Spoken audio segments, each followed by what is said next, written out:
todos los que estamos aquí lo tenemos claro, ser cristiano es mucho más que solamente tener una religión. Quisiera repetir esto. Ser cristiano es mucho más que solamente tener una religión.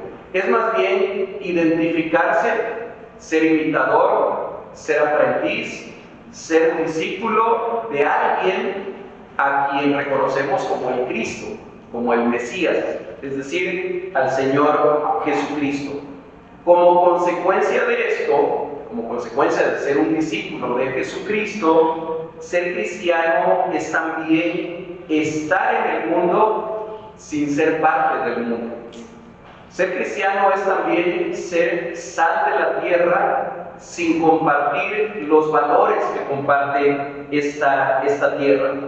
Es ser parte de una contracultura que no se amolda a la cultura predominante, aunque es parte de ella.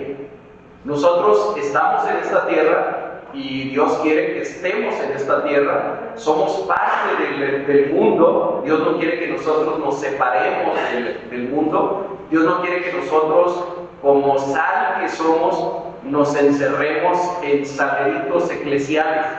Uso una expresión de John Stott. Él escribía y decía eso. Es lamentable, decía John Stott, que la iglesia, debiendo ser sal de la tierra, se ha convertido a veces en bonitos saleros eclesiales, encerrada la sal, en lugar de desparramarse por todo el mundo. Bien, hermanos, Judas, quien escribe esta carta, de la cual acabamos de leer una porción hace un momento, está ya entrando en la parte final de la carta, y él trata aquí de marcar una clara diferencia entre dos grupos de seres humanos, entre dos grupos de personas. Un grupo a los cuales, ahorita voy a comentar un poquito más de ello, pero se refiere muchas veces como estos, y no lo hace de una manera despreciativa ni peyorativa, simplemente los identifica como estos. Y trata de hacer una diferencia con otro grupo, con aquellos a los cuales se identifica como amados. Y ahorita vamos a hablar un poquito más también de esa expresión que Judas usa en esta carta. Así que yo he tratado de dividir este mensaje en dos partes, he tratado de dividir el texto en dos partes. Una primera parte en la cual vamos a ver que es el final de una descripción que Judas ha venido haciendo desde el versículo 4 de estos a los cuales también identifica como hombres que se han metido encubiertamente en la iglesia, a los cuales se identifica de muchas maneras. También les llama estrellas errantes, también les llama fieras ondas del mar que espuman su vergüenza, otras formas también de expresarse de ellos. Bueno, vamos a ver primero esta última descripción que Judas hace de ellos y por qué es importante para nosotros. Y después vamos a ver en una segunda parte el inicio de los mandamientos pastorales o de las exhortaciones pastorales que él hace a estos amados. No perdamos de vista que Judas era un pastor. Era un pastor, no de los que tienen ovejitas, que andan pastoreando, sino un pastor de la iglesia de Jesucristo. Y que como pastor, él está escribiendo esta carta a aquellos que son parte del rebaño del Señor, que son parte de la grey del Señor, a los cuales ellos llaman amados. Así que en el versículo 14 comienza a decir Judas, y van a ver cómo aquí usa uno de estos. Dice, de estos también profetizó Enoc. Y ahí a veces como que nos frenamos un poquito cuando estamos leyendo la escritura y decimos, bueno, ¿quién fue este Enoc? ¿Quién fue Enoc y cuándo profetizó Enoc? ¿Cuándo encontramos esas profecías de Enoc? Porque él dice, de esos hombres que se han introducido encubiertamente, también profetizó Enoc. Nos dice séptimo desde Adán. No me voy a extender mucho en este punto, solamente déjenme decirle lo siguiente. Enoc, efectivamente, en la genealogía que podemos encontrar por ahí en Génesis capítulo 4 y capítulo 5, vamos a encontrar que efectivamente Enoc fue la séptima generación después de Adán. Y seguramente que ustedes se van a acordar de algo muy significativo de Enoc. ¿Qué le pasó a Enoc? Fue fracasado, se metió. Ok, Dios se lo llevó, ¿verdad? No murió, simplemente el Señor se lo llevó. Pero es de esas partes un poco misteriosas de la Escritura, porque no nos dice más, nos deja así como en ascua. El Señor se lo llevó. Ya, pero sabemos también, porque lo dice la Escritura, que no caminó con Dios, y eso lo vamos a encontrar en el Nuevo Testamento. Bueno, así como a nosotros nos llama la atención esto que pasó con Enoc, que el Señor se lo llevó, a algunos judíos de aquel tiempo también les había llamado mucho la atención. Y miren, si algo tenían los rabinos judíos, es que tenían una imaginación bien prolífica, tenían una imaginación así bien despierta. Y entonces hay muchos libros que ahora nosotros los conocemos como apócrifos o pseudoepígrafes. Esto de pseudoepígrafe es una palabrita dominguera para que ustedes la usen los domingos. Es una palabra que no usamos mucho, pero que quiere decir simplemente que alguien está usando el nombre de otra persona para escribir. ¿Sí? Es como si yo escribiera un libro y yo pusiera ahí que es otra carta del apóstol Pablo, ¿no? A los calapeños. La primera epístola de Pablo a los calapeños. Bueno, algo así. Entonces escribían de repente documentos que además eran bonitos. No es que estuvieran feos, no es que dijeran cosas terribles y que uno diga no hay que leerlos. Y entonces por ahí hay un libro que es un libro apócrifo o pseudoepígrafe que probablemente se escribió entre el siglo III antes de Cristo o hasta el siglo I antes de Cristo. Probablemente se fue escribiendo poco a poco, pero que en la época en la que Judas escribía era una literatura muy conocida entre los judíos y muy popular entre la gente. Es parte de lo que se conoce también como literatura apocalíptica. No es un libro inspirado, no es parte de la Biblia. Y les digo esto porque de repente vienen modas en que Enoc se ha puesto de moda últimamente.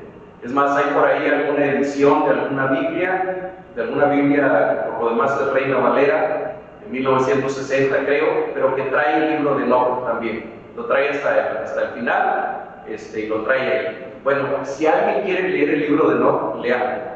Es un libro bonito. Yo ya lo bajé por ahí, lo bajé en PDF, no es muy largo, pero tengamos claro, no es palabra inspirada por Dios. Pero sí era literatura muy conocida. Y entonces uno dice, bueno, algunos dicen, ¿por qué si no es palabra inspirada de Dios? ¿Por qué Judas echa mano de él para mencionarlo aquí en un libro que sí es inspirado y que sí consideramos que es palabra de Dios? Bueno, porque Judas estaba haciendo lo mismo que a veces hacemos nosotros. Usamos alguna publicación, algún otro libro. Yo acabo de mencionar a John Stott hace un momento. Me encanta John Stott, me encantan sus libros, pero cuando yo leo un libro de John Stott, yo sé que no estoy leyendo la Biblia. Aunque yo acabo de usar hace un momento una expresión de John Stott, pero tengo bien claro que no es palabra inspirada de Dios, que no es parte de la Biblia. Bueno, algo así fue lo que hizo Judas. Judas simplemente está usando un libro que circulaba mucho en ese tiempo, que era el primero de Enoc, hay más de uno, y menciona, fíjense, casi literalmente. Si ustedes van al libro de Enoc, yo por aquí tenía la cita, Enoc 1.9, si ustedes van a Enoc 1.9, van a ver que lo que dice Enoc 1.9 es casi idéntico a lo que dice Judas en la segunda parte del versículo 14 y el versículo 15, casi idéntico. ¿De qué está hablando ahí? Dice: "He aquí vino el Señor con sus santas decenas de millares para hacer juicio contra todos y dejar convictos a todos los impíos de todas sus obras impías que han hecho impíamente y de todas las cosas duras que los pecadores impíos han hablado contra él". ¿Se dan cuenta cómo repite la palabra impío, impío, impíamente? Bueno, eso es algo característico de la literatura apocalíptica judía, apócrifa, pero es algo característico. Repiten mucho como para acentuar un concepto, una palabra. Y lo haya dicho Enoc, lo haya dicho Judas, lo que nosotros sí tenemos bien claro, porque eso sí es bíblico, es que el Señor va a venir un día, va a venir en las nubes, va a venir con sus ángeles, va a venir con sus santos, y Él va a juzgar entonces a aquellos que han actuado impíamente. Y eso es lo que Judas les está recordando a aquellos hermanos a los que les escribe esta carta. Y después comienza a hablar de ellos, describiéndolos un poco más. Va a terminar ya con esta descripción y dice de ellos en el versículo 16 que son murmuradores, que son querellosos, que andan según sus propios deseos y que su boca habla cosas infladas, adulando a las personas para sacar provecho. Menciona 4 características de estas personas. 4 características que nosotros deberíamos de tener presente solamente para no caer en ellas y no tener nosotros esos rasgos que está mencionando aquí. A ver, ¿qué es lo primero que dice que son?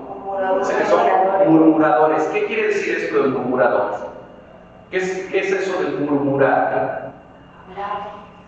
Hablar atrás de las personas. Ok, literalmente murmurar es hablar bajito, ¿verdad? Hablando así.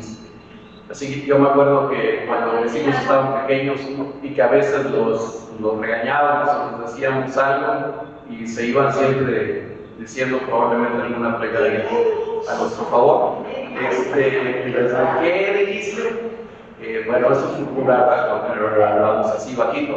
Bueno, ¿a qué se refiere? ¿A qué se refiere aquí básicamente? ¿Qué es la murmuración? Es cuando, como por ahí ya lo dijeron, cuando alguien habla a espaldas de otro y habla en voz bajita para que no se entere. Fíjense, es muy diferente murmurar que decirle a un hermano o a una hermana que está haciendo algo mal y que tenemos que señalárselo, ¿sí? Pero hay una tremenda diferencia. La palabra de Dios, Mateo capítulo 18, nos dice cómo tenemos que proceder. ¿Cómo tenemos que proceder cuando tu hermano o tu hermana peca contra ti?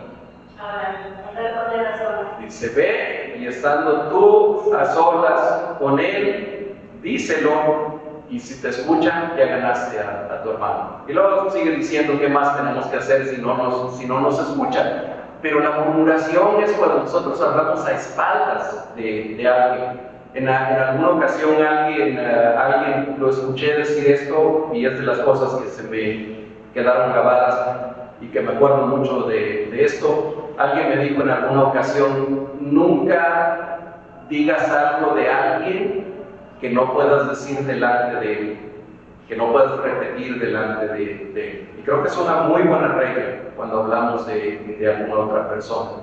Nunca digas algo de alguien que no estés dispuesto a decirlo delante de él. Y en otra ocasión también alguien me dijo: si no puedes hablar bien de alguien, no digas nada. Si no puedes hablar bien de alguien, no digas nada, simplemente. ¿Qué hacían estos murmuradores de los que menciona aquí la Escritura? Murmuraban a espalda de otros. Esa es una característica. La segunda característica, dice, son querellosos. ¿Qué es eso de querellosos? Peleoneros. No tanto eso. Quejumbrosos. Sí. Ser quejumbroso. ¿Ustedes conocen a alguien quejumbroso? Sí. Ok. A veces cuando me levanto y me voy al espejo a peinarme, ahí veo a alguien quejumbroso. Sí. Bueno, ¿saben que a veces nosotros somos quejumbrosos? Ahora, ¿ser quejumbroso tiene alguna importancia desde el punto de vista espiritual? Por supuesto que sí. Sí. Muchas veces nos quejamos hasta del clima. Si está nublado, porque está nublado; si hace mucho calor, porque hace mucho calor; si no ha llovido, porque está seco todo; y si llueve, porque está lloviendo demasiado. A veces hasta de eso. Y no solamente nos quejamos del clima, a veces nos quejamos también de nuestra familia, ¿verdad? Quienes somos casados, de la esposa, del esposo. Esos son los preferidos para quejarse. Sigue después, en orden de importancia, sigue la suegra. O a lo mejor a veces invierten las posiciones de los hijos, de los padres, de los familiares, de los vecinos. Y por ahí también entran los hermanos de la iglesia. A veces también nos quejamos de los hermanos de la iglesia. Del pastor ya ni se diga, ¿no? Ese es el preferido. Para quejarse. No aquí, por supuesto, no aquí. Pero me han dicho que en otras iglesias eso pasa. Entonces, hermanos, estemos atentos a no ser quejumbrosos. Sobre todo, estemos atentos de no ser quejumbrosos con las cosas que Dios ha dispuesto, con las cosas que Dios ha establecido, con las cosas que Dios nos ha dado. ¿Cuántas veces no? Y esto pasa más en las mujeres que en los hombres, simplemente no están conformes con su físico. ¿Sí? Y eso hace bastante ricos a los cirujanos plásticos, a los cirujanos reconstructivos. Hay gente que invierte fortunas en cambiar su aspecto físico, ¿verdad? Sí. Pero muchas veces no estamos contentos con la nariz que Dios me dio, con las orejas que Dios me dio. Tengo las orejas demasiado grandotas, o las tengo demasiado chiquitas. Y bueno, eso es parte también de ser querelloso. Bueno, estos falsos maestros eran querellosos. Tercera característica que ellos tenían, dice: andan según sus propios deseos, que es exactamente lo contrario a andar conforme a la voluntad de Dios. Cuando yo quiero vivir conforme a mis propios deseos, casi siempre me voy a poner en contra de la voluntad de Dios. No voy a seguir el propósito de Él, sino el propósito mío. Lo que a mí me gusta, lo que yo quiero, lo que yo creo que es lo mejor para mí, eso es lo que busco. En lugar de buscar el deseo de Dios, eso es andar en sus propios deseos. Y número 4 dice: adulando a las personas. Dice: habla cuya boca haga cosas infladas, adulando a las personas para sacar provecho. Creo que esa parte no necesita mucha explicación, creo que se entiende muy bien. Son personas aduladoras, o eran estas personas aduladoras, con la conveniencia de sacar algún provecho de alguien. Creo que todos conocemos a personas así. Creo que en alguna ocasión de muchos de nosotros alguien ha abusado así, de esa manera, diciendo a lo mejor cosas que no son ciertas para sacar algún provecho. Bueno, lo que la palabra de Dios creo que nos advierte a nosotros es: tengamos cuidado de no tener ninguna de estas características que tenían estos, a los que Judas les llama de esa manera. Pero yo quisiera entrar más de lleno en la segunda parte. Bueno, Judas termina de describir a estos, antes de pasar a la segunda parte, termina de describir a estas personas en el versículo 19, que es bien importante, no me lo quiero brincar. Dice, otra vez les llama estos, y dice: estos son los que causan divisiones, los sensuales, que no tienen el espíritu. ¿Sí? Hermanos, el causar división dentro de la iglesia es, porque espero que nadie se vaya a quejar porque está lloviendo. Espero que nadie se queje porque está lloviendo. Ok, hermanos, el causar división dentro de la iglesia es mucho más grave que lo que uno puede suponer. Yo no sé, de los que estamos aquí y de los que ya tenemos algunos años de ser cristianos, ¿cuántos han experimentado o han vivido la división de alguna iglesia? ¿Podemos levantar la mano? Yo voy a levantar la mía porque yo ya lo experimenté. Ok, y hay veces que se llega a decir: bueno, qué bueno que se dividió la iglesia, porque miren, antes era una iglesia y ahorita ya son dos. Ya salió otra iglesia. Entonces, de verdad, yo he escuchado decir eso. Qué bueno, gloria a Dios. porque finalmente nació otra iglesia por allá en otro lugar, sí, pero ese no es el propósito de Dios. Causar división en la iglesia es ir directamente en contra del propósito de Dios. ¿Qué dijo el Señor Jesucristo en Juan capítulo 17, versículo 21? Déjenme leer. Es el Señor Jesucristo rogando al Padre.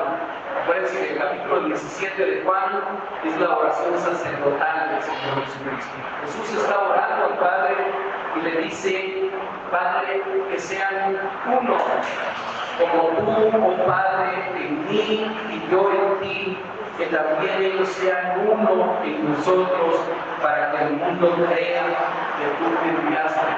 Si el Señor Jesucristo está rogando por nosotros, por la iglesia, para que seamos uno, para que estemos unidos, para que el mundo crea, ¿quién piensan ustedes que está interesado en causar división en la iglesia? Satanás, ¿verdad? El enemigo de nuestras almas, el enemigo de Dios y por lo tanto el enemigo de la iglesia. Por lo tanto, cuando alguien crea división dentro de la iglesia, ¿en favor de quién está trabajando? Aunque suene feo, está trabajando a favor del diablo, a favor de Satanás. Por lo tanto, algo que nosotros debemos de buscar dentro de la iglesia es la unidad, es el estar unidos, es el ser verdaderamente uno. Eso no es nada fácil, hermano, no es nada fácil, porque tenemos caracteres diferentes, tenemos personalidades diferentes, tenemos historias diferentes, orígenes diferentes, y es fácil que de repente no estemos de acuerdo con alguien más. Y estar de acuerdo estar en desacuerdo no tiene nada de malo. Lo que sí es muy malo es cuando ese desacuerdo no lo sabemos solucionar conforme a la palabra de Dios y empezamos a buscar la división, a crear división dentro del cuerpo de Cristo. Y el versículo 19 también nos dice claramente por qué estos hombres actúan así. ¿Qué no tienen? ¿Qué no tienen de acuerdo con el versículo 19? No tienen el Espíritu, no tienen el Espíritu Santo, no tienen el Espíritu de Dios, por lo tanto tendrán el Espíritu del Anticristo y por lo tanto buscarán entonces los propósitos del Anticristo, en este caso sería la división. Ok, después de esto, Judas comienza a hablarle al otro grupo, a quienes les llama amados. Miren, si ustedes van, no sé que tienen abierta su Biblia, pongan sus ojos en el versículo 17 y en el versículo 20 y se van a fijar que ambos versículos comienzan con la misma frase. Ambos dicen: pero vosotros, amados, versículo 17, versículo 20, pero vosotros, amados. Y acuérdense que esta palabra pero está estableciendo un contraste, está estableciendo una diferencia entre algo que venía diciendo y otra cosa que va a comenzar a decir ahora. Dice: pero ustedes, y le llama a estas personas amados. Ya no son las estrellas errantes, ya no son las fieras ondas del mar, ya no son estos peligrosos, estos murmuradores, ahora son amados. Pero ustedes, amados, y entonces en los siguientes versículos, del 17 al 20, vamos a encontrar 4 exhortaciones. Así como encontramos 4 características de estos peligrosos, murmuradores, etc., ahora vamos a encontrar 4 exhortaciones, 4 mandamientos, que son los que yo quisiera que tuviéramos bien presentes en nuestra vida. Dice el versículo 20, lo voy a centrar en el versículo 20 en este momento: pero vosotros, amados, edificándoos sobre vuestra santísima fe. Está el primero de estas exhortaciones, orando en el Espíritu Santo. La segunda de estas exhortaciones, conservados en el amor de Dios. La tercera, esperando la misericordia de nuestro Señor Jesucristo. Esa es la 4ª exhortación. Vamos a encontrar, no son las únicas, más adelante vamos a encontrar otras que no las vamos a ver hoy, pero en los versículos 20 y 21 encontramos 4 mandamientos, 4 exhortaciones, tómenlo como ustedes quieran, como exhortación o como mandamiento. Finalmente es algo que la palabra de Dios nos está diciendo que hagamos. Pero vosotros, amados, número 1, edificados sobre nuestra santísima fe. Aquí uno está retomando el tema que tenía en el versículo 3 cuando comenzó la carta, cuando dice que los exhorta a aquellos a quienes está escribiendo que contiendan ardientemente por la fe. Yo no sé si se acuerdan, pero predicamos de esto hace como 4 domingos, alguna cosa así. Que dice que los exhorta para que contiendan ardientemente por la fe que una vez fue entregada a los santos. Bueno, aquí al ir cerrando la carta, vuelve a retomar ese tema y ahora dice que ustedes, amados, edifíquense sobre vuestra santísima fe. ¿Qué quiere decir eso de edificar? ¿A qué le suena edificar? Construir un edificio, ¿verdad? De ahí viene el edificio. Por lo tanto, edificar es construir, es decir, construyendo algo. Yo me acuerdo mucho cuando comenzamos a construir, cuando comenzaron a construir este edificio, bueno, sí, yo participé también, yo tenía que estar viendo lo que estaban haciendo. Pero me acuerdo que lo primerito que se hizo aquí fue escarbar mucho la tierra y se invirtió un montón de dinero y uno dice, este es dinero que se queda enterrado. Mi hermano Cirilo sabe bien cuánto cuesta el acero, cuánto cuestan las varillas y cuánto cuesta el concreto que se le pone a los cimientos, y uno nada más ve cómo el presupuesto comienza baje y dice uno, y todavía no comienza a levantar ni una sola pared. Todo eso está enterrado, sí, pero esos son los cimientos. Si no hubieran puesto eso, pues corremos el riesgo de que el techo se pueda ir encima algún día. Los cimientos son tremendamente importantes. Y aquí la palabra de Dios nos está recordando que nuestra vida espiritual, nuestra vida en Cristo, nuestro caminar con Cristo, debe de ser edificado sobre bases firmes, debe estar puesto sobre cimientos sólidos, para que no ocurra lo que el Señor Jesucristo dijo, ¿verdad?, de aquel hombre que construyó su casa sobre la arena. Vinieron los vientos, vino la lluvia, y la casa se cayó, porque no tenía un cimiento sólido. ¿Sobre qué debemos fundamentar y edificar nuestra vida espiritual? Dice, sobre vuestra santísima fe. Ahora bien, ¿a qué se está refiriendo ahí? Si alguien se acuerda, si acaso alguien se acuerda de lo que predicamos hace como 4 semanas, hablamos de que aquí en el versículo 3, cuando dice la fe, contiendan ardientemente por la fe que una vez les fue entregada a los santos, decíamos, se refiere a la fe objetiva, no a la fe subjetiva. ¿Sí?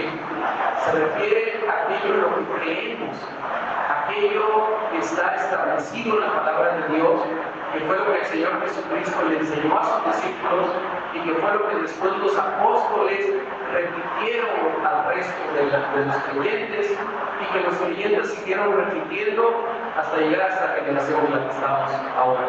A esa fe se está refiriendo aquí. Hay otras partes de la Escritura en las que se habla de la fe subjetiva, esa fe salvífica, esa fe que es poner nuestra confianza únicamente en Dios, esa fe por medio de la cual somos salvos. Aquí no está hablando de eso, está hablando de la fe objetiva, y por lo tanto está hablando del cuerpo de enseñanzas doctrinales en la que está fundamentada nuestra vida espiritual. Hermanos, ¿cuántos dioses hay? ¿Seguro? ¿Sí? Solamente uno. ¿No son 3? ¿No? ¿Y entonces por qué yo oigo que dicen Dios Padre, Dios Hijo y Dios Espíritu Santo? Ok, hermanos, ustedes están hablando de los fundamentos de nuestra fe. Están hablando de esa santísima fe, solamente de una partecita. Pero yo sé que si les pregunto, hermanos, ¿el Señor Jesucristo era solamente hombre o solamente Dios? ¿Ustedes qué dirían? 100% hombre, 100% Dios. Ok, eso es parte de esta fe en la que nosotros estamos fundamentados. Si yo les preguntara, hermanos, ¿nosotros somos salvos por obras o somos salvos por fe? Somos salvos por medio de la fe. Sí, ok. Solamente quise poner esos poquitos ejemplos para tratar de expresar en qué tenemos que estar edificando nuestra vida.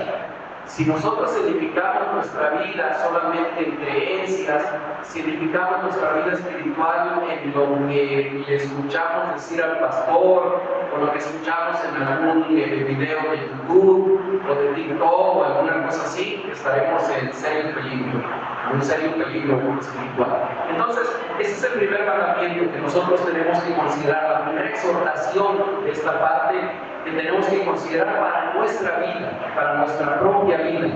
¿Cuál es la segunda? Dice después de edificarnos sobre vuestra santísima fe, dice orando en el Espíritu Santo. ¿Y qué es eso de orar en el Espíritu Santo? Es orar en el Espíritu Santo. No voy a quedar muy abierto porque si no nos vamos a ir ahorita con muchas opiniones. Pero solamente quiero decir, no tiene nada que ver con el don de lenguas.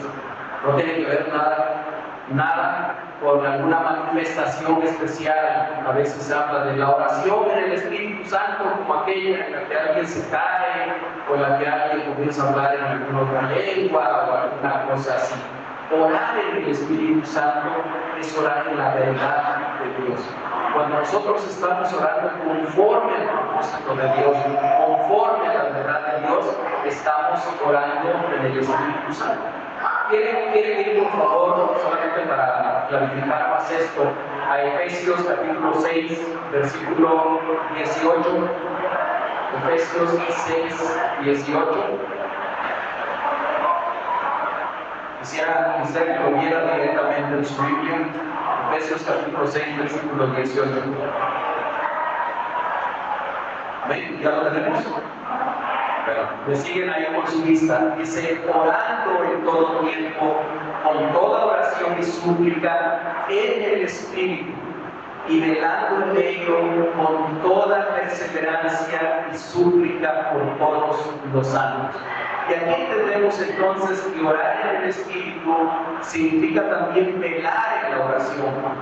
Es decir, no quedarnos dormidos, no físicamente, sino espiritualmente, sino velar en la oración, perseverar en ello, suplicar delante de Dios. Todo eso significa orar en el Espíritu Santo, orar en la verdad que Él nos ha enseñado. Exhortación número 3. Creo yo que esta tercera exhortación es central para el discípulo de Jesucristo, porque dice, conservados, versículo 21, conservados en el amor de Dios. Consérvense en el amor de Dios. Esa es la exhortación. Estén dentro del amor de Dios, estén unidos al amor de Dios, vivan dentro del amor de Dios. Amados hermanos, el amor de Dios, no alcanzaría el tiempo para hablar sobre este concepto.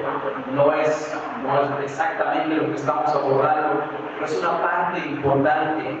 El amor de Dios es quizás lo más importante que nosotros deberíamos entender sobre Dios. Miren, Dios es inmenso, Dios es infinito. No vamos a poder comprender jamás a Dios. Si nosotros pudiéramos comprender a Dios, no sería Dios. No estaríamos, si lo comprendes, si lo entiendes perfectamente, no es Dios. Estás comprendiendo, estás entendiendo algo más. Dios es incomprensible, pero Dios se ha revelado a sí mismo a través de su palabra. Bueno, de todo eso que Dios ha revelado, algo que la Escritura pone en primerísimo lugar es su amor. El amor de Dios es al mismo tiempo un don del Espíritu, así lo refiere 1 Corintios capítulo 12, versículo 31, cuando dice, procurad pues los dones mejores. pero yo les muestro un camino aún más excelente. Entonces comienza el capítulo 13 hablando del amor, hablando de qué es el amor. Por lo tanto, el amor es un don del Espíritu, es un don que Dios da, pero al mismo tiempo es también la mayor de las virtudes que provienen de Dios. Es uno de los atributos comunicables de Dios. Si nosotros somos capaces de sentir amor, hermanos, si somos capaces de amar, es solamente porque Dios ha puesto eso en nosotros, porque Dios nos ha creado con esa característica. Pero además, el amor también es un fruto del Espíritu. Si ustedes van a Gálatas capítulo 5, versículo 22, ahí van a encontrar el fruto del Espíritu y dice más, el fruto del Espíritu es, ¿y qué es lo primero que menciona? Amor. Mas el fruto del Espíritu es amor, gozo, paz, paciencia, ok. Pero lo primero que menciona es el amor.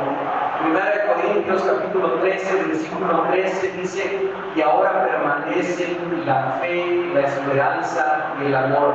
Estos tres, pero el más importante de ellos es el amor. Por lo tanto, si nosotros somos discípulos de Jesucristo, algo a lo que la palabra de Dios hoy nos exhorta es a permanecer en su amor, a perseverar en su amor, a conservarnos en su amor. Y la cuarta y última exhortación, último mandamiento, dice, esperando la misericordia de nuestro Señor Jesucristo para vida eterna. Hermanos, ¿cuántos aquí estamos verdaderamente esperando la segunda venida del Señor Jesucristo? Bueno, yo no les iba a pedir que levantaran la mano, nada más que se nos preguntaran cada uno. ¿Cuántos estamos verdaderamente esperando la segunda venida del Señor Jesucristo? Hace poquito platicaba yo con alguien, y alguien que va a una iglesia cristiana, y ahora ya saben a quién me refiero. Pero platicaba yo con alguien, salió por ahí el tema de todo lo que está ocurriendo últimamente, ¿no?, en el mundo, que si guerras aquí, que si Israel ataca a Gaza, que si amenaza de guerra nuclear, etc. Y decía esta persona, ¿tú crees que el Señor Jesucristo ya está por venir? Y yo le decía, bueno, lo que dice la Escritura, seguro que el Señor Jesucristo viene, pero del día y de la hora nadie sabe, solamente el Padre. Por lo tanto, no nos metamos en eso de decir si falta mucho, falta poquito. Pero entonces esta persona dijo, y ahí viene el porqué, como la ilustración ahorita como referencia, porque dijo, ay, a mí me da miedo eso. Yo le dije, ¿por qué? ¿Por qué te da miedo? Dice, es que a lo mejor cuando él venga yo me voy al infierno. ¿Han visto esas caricaturas de Condorito así? ¿No? Así me sentí. Y bueno, dio oportunidad para comenzar a hablar un poquito más sobre eso. Pero bueno, hay personas creyentes en Jesucristo que piensan que la segunda venida del Señor les da miedo. ¡Qué tremendo! ¡Qué tremendo! Algo está mal, algo no está funcionando bien, algo no se ha enseñado bien, algo no se ha entendido bien de la Escritura, porque ¿qué debe de provocar en nosotros la idea de que el Señor viene? Gozo, una expectativa emocionante. ¿Cómo termina la Biblia, hermanos? ¿Cómo termina el Apocalipsis? Diciendo, sí, ven, Señor Jesús. Esa debería de ser la oración también de nosotros. Sí, ven, Señor Jesús. Y entonces, aquí nos recuerda la palabra que nosotros debemos de estar esperando la misericordia de nuestro Señor Jesucristo para vida eterna. ¿Cuándo va a ser manifestada esa misericordia plenamente? Cuando Él venga. O ya de perdida, cuando nosotros vayamos con Él, ¿verdad? Lo que ocurra primero. Pero ambas cosas deben de ocasionar en nosotros expectativa, y una expectativa gozosa, una expectativa alegre, no una expectativa de miedo, de qué va a pasar conmigo. Si viene el Señor Jesucristo, ¿a dónde me voy a ir? Bueno, si alguien tiene esa duda, tiene que ir con el Señor, hablar con Él, Estar seguros de que ha recibido a Jesucristo como su Señor y como su Salvador. Estar seguros de que se ha arrepentido de sus pecados. Si no es así, hay que pedirle perdón a Dios. Hay que confesarle nuestros pecados. Hay que suplicarle que Él habite en nuestro corazón y en nuestra vida. Y cuando si el Señor Jesucristo ya hizo en tu vida, hermano o hermana, gózate, alégrate, porque el día que el Señor venga o el día que el Señor te llame a su presencia, tú sabes perfectamente bien a dónde vas. Vas con Él, no por tu bondad, no porque no tienes pecado, no porque no tienes defectos, no por lo que Él hizo en la cruz del Calvario, por lo que Él pagó en la cruz. Hermanos, la sangre que el Señor Jesucristo derramó en la cruz del Calvario es suficiente para pagar el pecado de cada uno de nosotros. Los de hoy, los de ayer y los que vamos a cometer mañana. Es suficiente. Él murió una sola vez, dice la Escritura, como está escrito para nosotros, que muera una sola vez y después de esto el juicio. Él fue ofrecido por nuestros pecados como un sacrificio completo, santo y único, irrepetible. Y ese sacrificio de Él en la cruz del Calvario, hermanos, es más que suficiente para haber pagado todos sus pecados. Así que si Jesucristo es tu Señor, si Jesucristo es tu Salvador, gózate, alégrate, porque todo lo que hay en tu futuro es vida eterna. Todo lo que hay en tu futuro es bienaventuranza. Todo lo que hay en tu futuro es gracia. Es lo único que hay en tu futuro. Y por eso es que aquí la palabra de Dios exhorta de esa manera. No solamente consérvense en el amor de Dios, dice también esperen la misericordia de nuestro Señor Jesucristo para vida eterna. Hermanos, esta carta fue escrita, como ya lo comenté hace algunos domingos atrás, en el siglo I, probablemente año 50, 60 del primer siglo. No fue escrito para la iglesia que está en el Porvenir, no fue escrito para la iglesia que está en Jalapa, fue escrito para hermanos que vivían allá en el Imperio Romano del otro lado del mundo, probablemente en Asia Menor o en alguno de esos lugares. Sí, pero el Espíritu Santo no solamente la escribió para ellos, no la inspiró solamente para ellos, la escribió para los creyentes en Jesucristo de todos los tiempos, incluyéndonos a nosotros. Así que, hermanos, a veces dicen a quien le quede el saco que se lo ponga. Bueno, aquí a todos nos debe de quedar el saco. Esta palabra es para ti. Esta palabra es para mí, es para nosotros. ¿A quién está exhortando la Escritura para que permanezca en el amor de Dios? ¿A quién está exhortando la Escritura para ser edificados sobre la fe? ¿A quién exhorta la Escritura para orar en el Espíritu Santo? A ti y a mí. Es para nosotros y es para el día de hoy. Así que el Señor nos ayude, porque sin duda, hermanos, la iglesia de Jesucristo seguirá sufriendo los embates del enemigo de nuestras almas. Así como hubo falsos maestros en el siglo I, hay falsos maestros en el siglo XXI. La iglesia de Jesucristo va a seguir sufriendo la infiltración de aquellos que realmente no son parte de la iglesia. Pero eso no debería de estarnos preocupando ni ocupando tampoco. Ocupémonos mejor en que estas exhortaciones, en que estos mandamientos sean parte de nuestra vida.